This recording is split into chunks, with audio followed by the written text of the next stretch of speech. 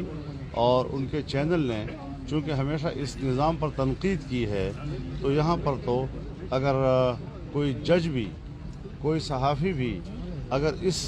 نظام پر تنقید کرتا ہے اور ان کو تائید نہیں دیتا تو پھر وہ مجرم قرار دیا جاتا ہے۔ آئی جی والے معاملے پہ آپ کیا مطالبہ کریں گے، کیا ہونا چاہیے؟ انکوائری تو شروع ہو رہی ہے، آپ کیا مطالبہ کریں گے کہ کیا ہونا چاہیے؟ میرے نزدیک تو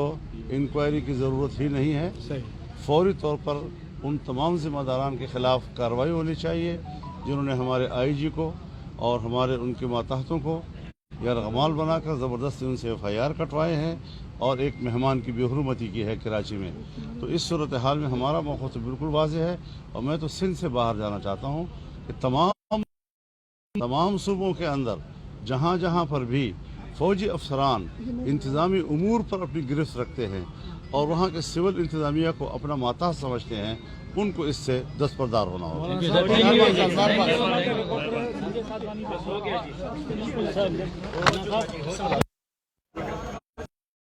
مائک پکڑ